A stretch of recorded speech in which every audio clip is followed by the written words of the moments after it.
this altogether delightful, Catherine. What's that? Jig it again? Dance! Comical fella! Miss Morland,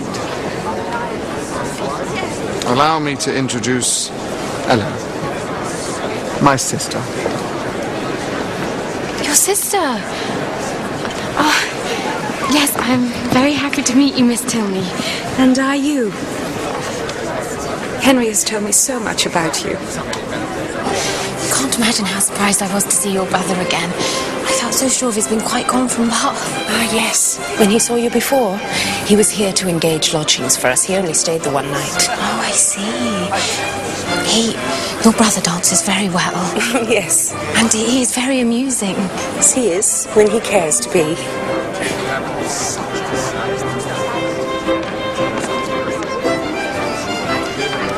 Do you know that gentleman talking to Mr. Tilney?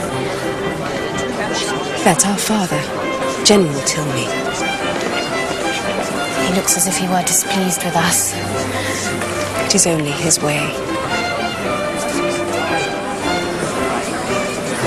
And is your mother here with you in Bath as well?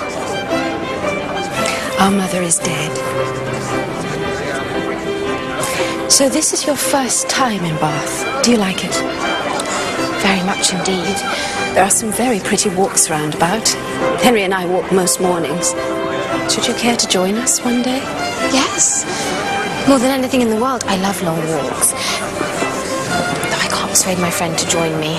She thinks it a waste of time when there's so many other things to do in town. I can see that she might.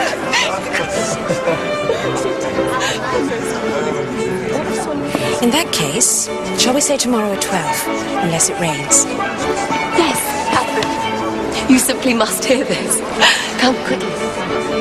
Excuse me.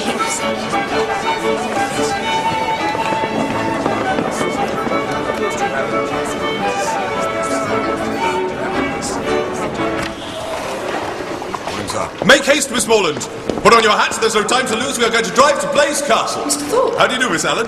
My sweetest Catherine, isn't this delightful? Blaze Castle. Nothing could be more romantic. Yes, I'm sure, but I'm very sorry I can't come with you. I'm expecting Miss Tilney and her brother to call on me to take a country walk. Not they. I saw him but 5 minutes ago. Doesn't he drive a phaeton with a pair of chestnuts? I don't know, indeed. Yes, I saw him large as life turning up the Lansdowne Road with a smart-looking girl by his side. Well, perhaps they mean to call later. No, they don't. I heard Tilney hallooing to a man they were going as far as Wick Rocks. I don't understand it at all. Miss Tilney promised. My dear one, in this false world, people often make promises they have little intention of keeping. Remember, we are your true friends. We keep our promises.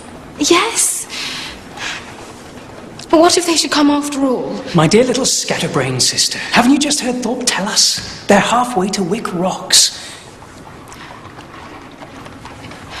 Then perhaps I should come with you. Please, Miss Morland.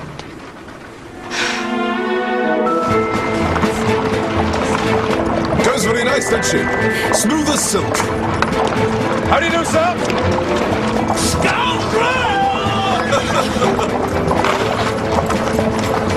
Pleasant old gentleman. Mr. Allen. Yes, and so good-natured. And rich as Croesus, or so I hear. I believe Mr. Allen is very rich. And no children at all? No, none. But you're quite a favourite there, I gather. Mr. and Mrs. Allen are very kind to me, yes. Ever since I was a baby. Excellent, excellent. Oh, Miss Tilney! Stop! Stop now! It's Miss Tilney and her brother! There'd be hell to pay if I tried to stop him now. Stop, Mr. It's too Thorpe. late. Well, I'll get down. I It's will. not possible. Whoa there. How could you deceive me so? Well, what if I did? Where would you rather be, in a spanking gig driving to Blaze Castle or trailing about in the dirt with some canting prig of a parson? Mr. Tilney is not a canting prig. And you have made it seem as if I broke my promise to them. Whoa there. Look here. Miss Morland, I might not have been completely straight with you, but I had good reason. You think of your brother's happiness, and Isabella's, they couldn't go off unchaperoned. And I was thinking of you, too. I'm not altogether happy to see you with the Tilneys. The whole family has a terrible reputation, something very strange about the mother's death. You can't mean... We must be careful when making new acquaintances. We're not all as honest as you and I, huh? But Mr. Tilney and his sister have been so kind to me. Truly sorry, Miss Morland, if I have caused you any distress, but you can set it all right tomorrow.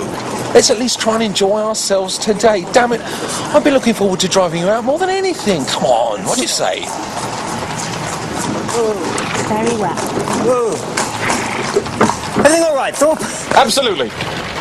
Walk on.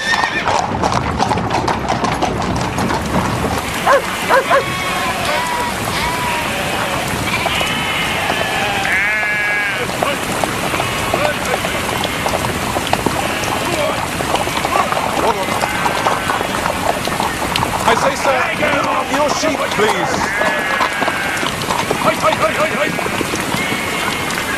It's just a spot of rain. It'll clear up in no time. Thorpe, we better go back. Your sister thinks so too. We're not halfway to Blaze Castle. Very well, as you wish. It's all one to me. Honestly, if your brother hadn't such a damned beast to drive, we'd been at Blaze this half hour gone. Will you move your sheep? I need to turn. Take my time. Come on, girl.